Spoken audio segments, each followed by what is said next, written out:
السلام علیکم ورحمۃ اللہ وبرکاتہ۔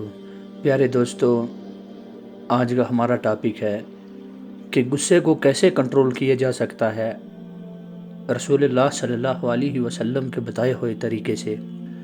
آئیے چلتے ہیں اس احادیث کی طرف۔ بسم اللہ الرحمن الرحیم۔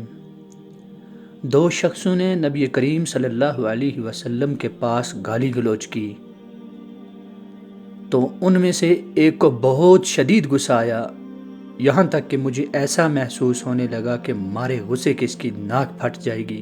نبی کریم صلی اللہ علیہ وسلم نے فرمایا، مجھے ایک ایسا کلمہ معلوم ہے، اگر وہ اسے کہہ دے تو جو غصہ وہ اپنے اندر پا رہا ہے دور ہو جائے گا۔ عرض کیا، کیا ہے وہ؟ اللہ کے رسول صلی اللہ علیہ وسلم نے فرمایا، آپ نے فرمایا وہ کہے، اللہم انی اعوذ بک من الشیطان الرجیم، اے اللہ میں شیطان مردود سے تیری پناہ مانگتا ہوں۔ تو معاذ اسے اس کا حکم دینے لگے، لیکن اس نے انکار کیا اور وہ لڑنے لگا، اس کا غصہ مزید شدید ہوتا چلا گیا۔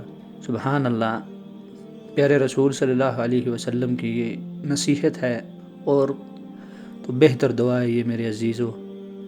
اللہ تعالی ہم سب کو سننے سے بھی زیادہ عمل کی توفیق عطا فرمائے۔